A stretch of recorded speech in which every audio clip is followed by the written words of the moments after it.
પણ બીજલ, આપણે વર્ષોથી રાહુલભાઈને રાખડી બાંધતા આવ્યા છીએ. એ આપણો ભાઈ છે. હા, એક એવો ભાઈ જે આપણને વર્ષોથી હેરાન કરતો આવ્યો છે. નાની મોટી વાત ઠીક છે કિંજલ, જતું આવતું કરી દે, પણ આ વખતે એણે સુશાંત સાથે મળીને તારી સાથે જે રમત રમી છે ને, સોરી બોસ, રાખડી તો ના જ બંધાય. તોય મને લાગે છે આપણે રાહુલભાઈને છેલ્લી તક આપવી જોઈએ. સરોજ કાકીને ખાતર. એ તો બિચારા આપણને કોઈ દિવસ નથી નડ્યા ને, હંમેશા આપણી મદદ જ કરી છે. હા કિંજલ, એની ના નથી, પણ કેટલાક ગુના માફ કરવાને લાયક નથી હોતા કિંજલ. અને ક્યાં સુધી આમ કારણ વગરનું સહન કરે રાખવાનું? વાત માન કિંજલ, ભાઈ એ નથી હોતો જે ખાલી રાખડી બંધાવે અને બદલામાં તમને પૈસા કે ગિફ્ટ આપે. અરે એને તો એક્સચેન્જ ઓફર કહેવાય. ભાઈ તો એ હોય છે જે બેનની રક્ષા કરે, બેનનો સાથ આપે અને બેનના જીવનમાં આવનારી મુસીબતોને દૂર કરે. જ્યારે આપણા જીવનમાં તો સૌથી મોટી મુસીબત આપણો ભાઈ જ છે. લોકોનું, મમ્મી પપ્પાનું, બાનું વિચારવાનું છોડી દે કિંજલ.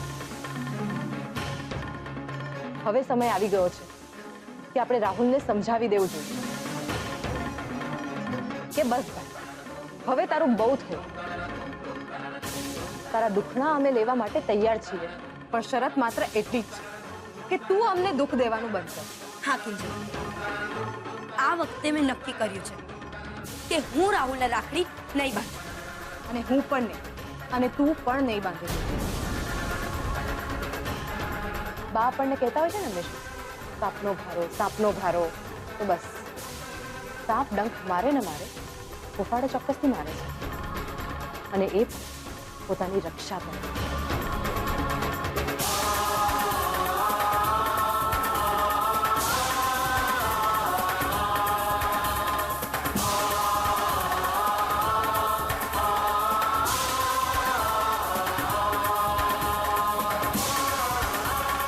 હવે આ ફાઇનલ થઈ ગયું.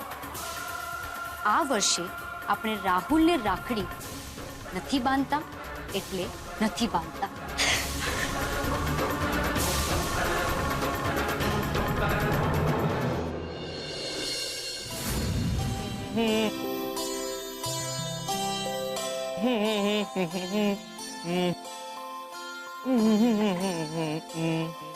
ઓહો, શું વાત છે ગુલાબ? આજે તો દુકાનમાં ચાની સાથે સાથે બેકગ્રાઉન્ડ મ્યુઝિક પણ વાગે છે. શું કિંજલબેન, તમે પણ? બોલ, બધું સેટ થઈ ગયું ને? હા, જે પણ ભાઈ બહેન આપણી દુકાનમાં આવીને રાખડી બાંધશે કે બંધાવશે ને, એને આપણા તરફથી ચા અને કેક ફ્રી. આ જુઓ, ત્યાં પણ, અહીંયા ને આ પણ. ઓહો, માનવું પડે હો ગુલાબ. તો પછી એક મિનિટ, હા, હું કેક લેતો આવું છું. હા, પાછો પ્રાઇવેટ નંબર? આ કોણ છે જે મને વારે ઘડીએ ફોન કરીને પછી કટ કરી નાખે છે?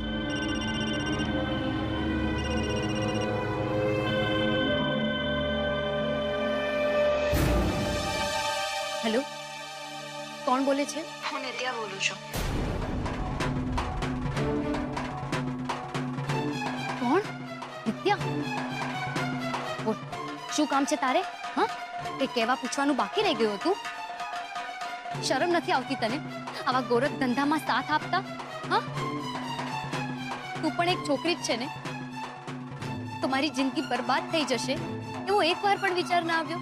જો કિંજલ, તારી જેમ મને પણ સુશાંતે અંધારામાં જ રાખી હતી, પણ એ બધી વાત કરવાનો સમય નથી. મને ખબર છે કે સુશાંત ક્યાં છે. શું?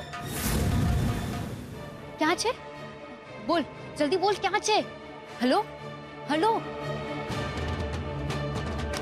ખરા સમયે ફોન કટ કરી નાખ્યો. કોલ બેક કરું છું. હા.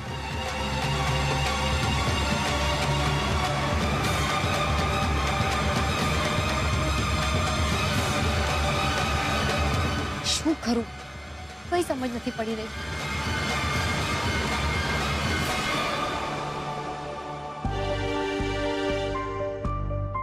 રૂપેશ જીજુને ફોન કરું છું. એ તો મોબાઈલની એપ્સ બનાવે છે ને, તો એને ખબર હશે કે આવા પ્રાઇવેટ નંબરનો કેવી રીતે કોન્ટેક્ટ કરવો. કિંજલબેન જરા અહીંયા આવો ને. હા,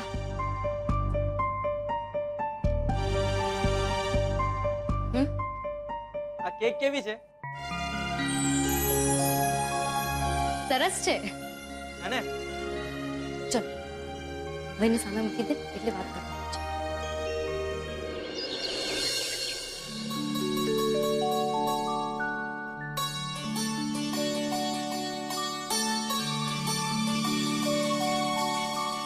હા જો ભાઈ, તારી રાજકોટ વાળી બેન છે ને મંજરી, એની આ રાખડી છે. કાલે ટપાલમાં આવી ગઈ હતી હો ભઈલા. 100 વર્ષનો થા અને સુખી થા. બસ બસ બસ. મમ્મી હું જાઉં છું. અરે વાહ, મારા કાનુડાનો વટ પડે છે ને કઈ? ક્યાં સવારે ઉપડી આમ બની ઠનીને? બેટા તે કવર લીધા? કવર? રાહુલિયા, કિંજલડીને ત્યાં રાખડી બંધાવા જાસ? હા બા. હા? અરે હા એટલે શું? ના ના, એના હાથે પગે મહેંદી લાગતા લાગતા તો રહી જ ગઈ છે ને, લાગી તો નથી. તો પછી જમીન ઉપર પગ કેમ નથી મૂકતી? બા વાત એ નથી, હું ત્યાં જાઉં કે એ લોકો અહીંયા આવે, શું ફરક પડે છે? મૂળ વાત તો રાખડી બંધાવી જોઈએ. વાહ બા જુઓ, આજે ડાપણની દાઢ નીકળી આવી છે સાહેબ ને. હે બા જવા દો એને રાખડી બંધાવા. આ બીજું કઈ નથી, આ સરોજની જ્ઞાન ગંગાનું પ્રતાપ છે આ બધું. એટલે જ મારે એને એટલે જ વાં નથી જવા દેવો. અરે આ સરોજની માફક ડોબો અને હાય હાય કરતો કરી મૂકશે છોકરાને. કાનુડા, તને કહી દઉં છું, તારે વાં નથી જવાનું એટલે નથી જવાનું. ના બા, મેં મમ્મીને વચન આપ્યું કે હું ત્યાં રાખડી બંધાવવા જઈશ અને મારા કરેલા ગુનાની માફી પણ માંગી. અને મને વિશ્વાસ છે કે એ લોકો મને માફ કરી દે. અરે માફી વાળા ગાંડો થયો છો કે શું? રાઘવ, અરે સમજાવાને રોક. અરે આપણા નામની જઈને ત્યાં ઉલટી કરી આવશે ને તો આપણે હંધાઈ જેલ ભેગા થાશું. આ દૈણા દરવાનો વારો આવશે, દૈણા દરવાનો. મોટા ભાઈ એવું ક્યારે પણ નહીં થવા દે. અને હું તમને બંનેને હાથ જોડું છું. આજે મારો દીકરો સારું કામ કરવા જઈ રહ્યો છે. મહેરબાની કરીને એને નહીં રોકશો. નહીં તો આજ સુધી આ ઘરમાં જે નથી થયું ને એ થશે. સત્યાગ્રહ.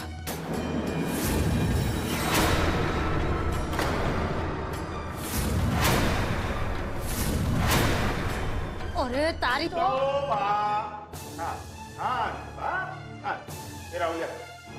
રાખડી બંધાવા જા. જવા દો એને, હું કહું છું ને. અને સરોજ, તરત ગૌરી, તમે એક કામ કરો, તમારો સત્યાગ્રહ લઈને રસોડામાં જાઓ. સરસ મજાની ચા બનાવ્યા. સત્યાગ્રહ લઈને રસોડામાં જાઓ.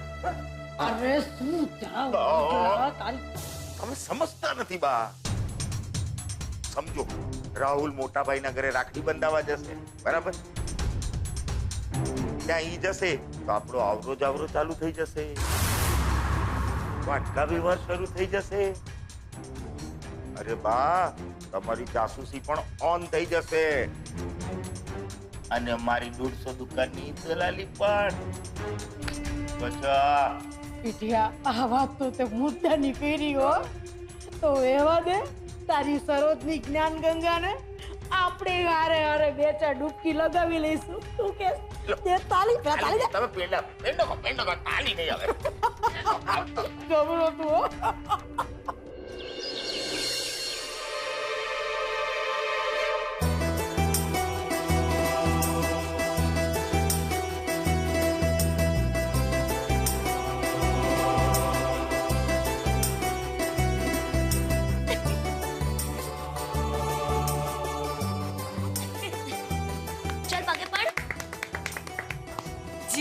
ગુલાબિયા.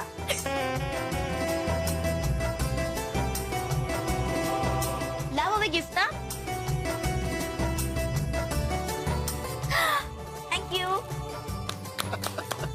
હવે રાખડી બંધાવવાનો વારો મારો છે.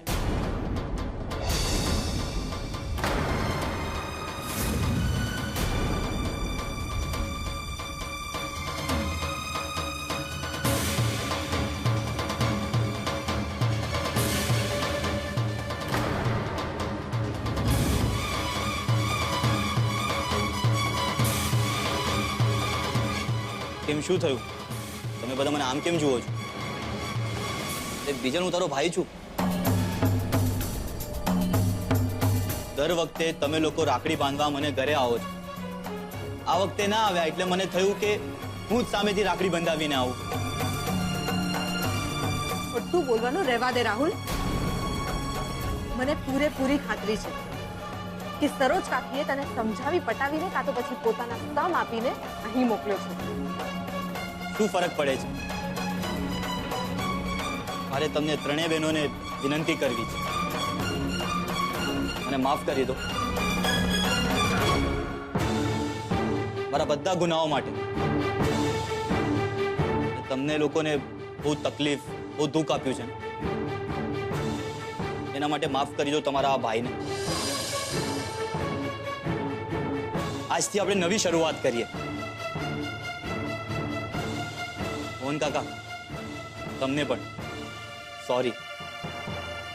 બસ બસ, આ બધું કરવાની જરૂર નથી, રહેવા દે. એટલે તમે ત્રણેય બહેનોએ મને માફ કરી દીધું ને?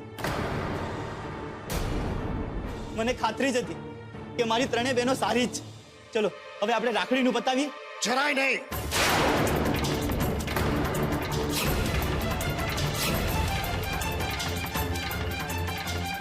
કદાચ તારી બહેનો તને માફ કરી દેશે, મારી માફી તો તને ત્યારે જ મળશે જ્યારે તું મારા સવાલનો જવાબ આપ.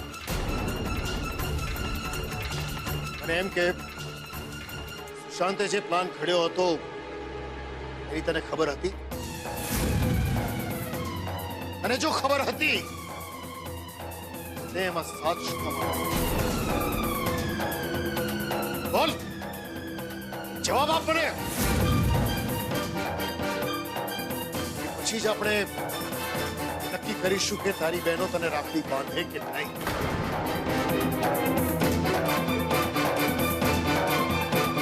સમજી વિચારીને જવાબ આપજે. સુશાંતના પ્લાનની તને ખબર હતી? હા કે ના?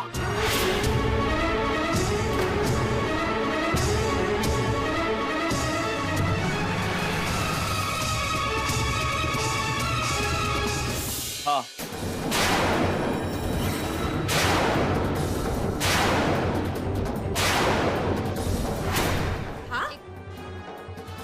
એક ભાઈ થઈને પોતાની બેન વિરુદ્ધ આટલા મોટા કાંડમાં સાથ આપે છે અને પછી ભાઈ છું કરતો રાખડી બંધાવવા આવી જાય છે. તને શરમ નથી આવતી? આવે છે ને એટલે તો માફી માંગુ છું. એટલે તો કીધું કે નવી શરૂઆત કરીએ. પણ હવે એ શક્ય નથી. નાનપણમાં જ્યારે તે પેન્સિલ ચોરી હતી તે તારા બદલે મેં માર ખાધો હતો. ખબર છે ત્યારે મેં શું વિચાર્યું કે હશે મારો ભાઈ છે ને, આજે હું એને માર ખાતો બચાવીશ તો જ્યારે મોટો થશે તો એ મને બચાવશે. આ દુનિયાથી, આ દુનિયાના ખરાબ લોકોની નજરથી. પણ નહીં, પણ મારી એ ભૂલ હતી. અરે, એક ભગવાન શ્રી કૃષ્ણ હતા જેમણે પોતાની માનેલી બેન દ્રૌપદીની લાજ બચાવી હતી.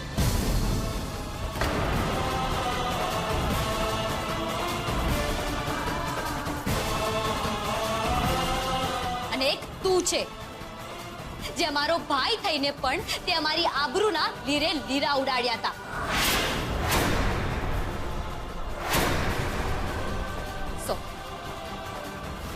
વર્ષે મારાથી રાખડી તો નહીં જ બાંધી શકે. પપ્પા, અમે ત્રણેય બહેનોએ નિર્ણય લીધો છે કે આ વર્ષથી ને આજથી અમારો રાહુલ સાથેનો રાખડી વ્યવહાર પૂરો.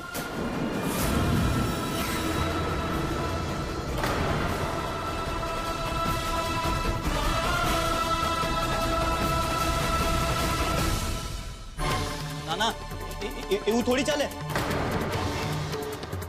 હું ભાઈ છું તમારો. મને રાખડી નહીં બાંધો તો કોને બાંધશો? ગુલાબને.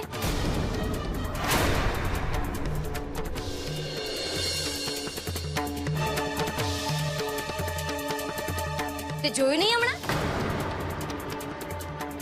આ નોકરદાને.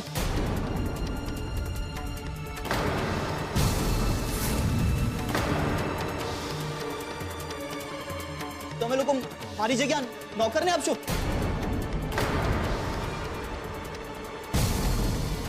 મોહન કાકા, હું આ નહીં થવા દઉં. કિંજલ, તારે મને રાખડી બાંધવી જ પડશે. સોરી, પણ હવે બધું પતી ગયું. અમારી નવી શરૂઆત થઈ ગઈ. કિંજલ, તું સાચું જ કહેતી હતી. ભાઈ એ હોય છે જે બેનની રક્ષા કરે, બેનનો સાથ આપે અને બેનના જીવનમાં આવનારી દરેક મુસીબતને બેન સુધી પહોંચે એ પહેલા જ ખતમ કરી નાખે.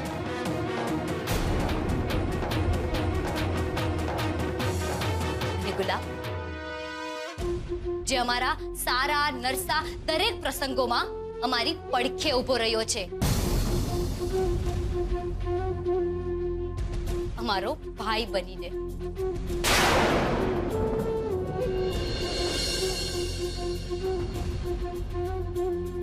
રાહુલભાઈ, અને આ ઘરમાં જે સ્થાન મળ્યું છે ને, એ જ મારા માટે સૌથી મોટી ભેટ છે. પણ દુઃખની વાત એ છે કે તમને એની કિંમત નથી.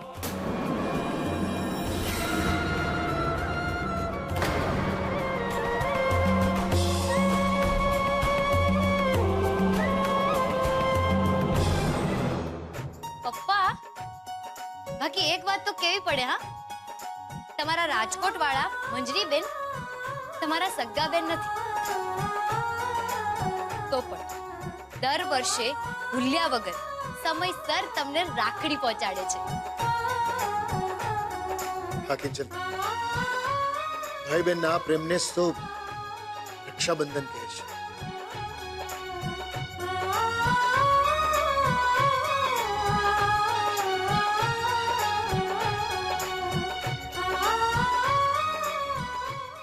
આ તો એવું જ થયું ને કે હું સામેથી નાક કપાવા ગયો ને એ લોકોને શરમ પણ નથી આવતી. મારી સામે ઓલા ગુલાબડીને રાખડી બાંધી ને મને બાની જેમ દરવાજો બતાવી દીધો. આ તો પણ ઠીક છે ને, ચલ માર. અરે શું ચીલ મારું? આ મોહન કાકા પણ કાંઈ ઓછા નથી, દોઢ ડાયા જેવા. આમ ભોળા બનીને મને પૂછે, બેટા આખા કાંડમાં તું સામેલ હતો? અને હું મૂર્ખો હડકાયું કૂતરું કાઢ્યું ને હું બોલી ગયો કે હા, આખો પ્લાન મારો, પપ્પાનો ને બાનો હતો. પછી શું પત્યું? બધા એક બાજુ. ઓલી ત્રણે બહેનો તેજલ, કિંજલ ને બીજલ ત્રણે એક જ સુરમાં બોલી ગયા કે અમે નક્કી કર્યું છે કે આ વર્ષે અમે ત્રણે રાહુલભાઈને રાખડી નહીં બાંધી. અરે ભાડમાં જાય એ લોકોને, ભાડમાં જાય એ લોકોની રાખડીઓ. બજારમાં બહુ બધી બહેનો ને બહુ બધી રાખડીઓ મળે. હા, એકદમ સાચી વાત કરી તે લાલા. તારી આ સુપર વાત માટે તને એક ઇનામ આપું છું. હાલ.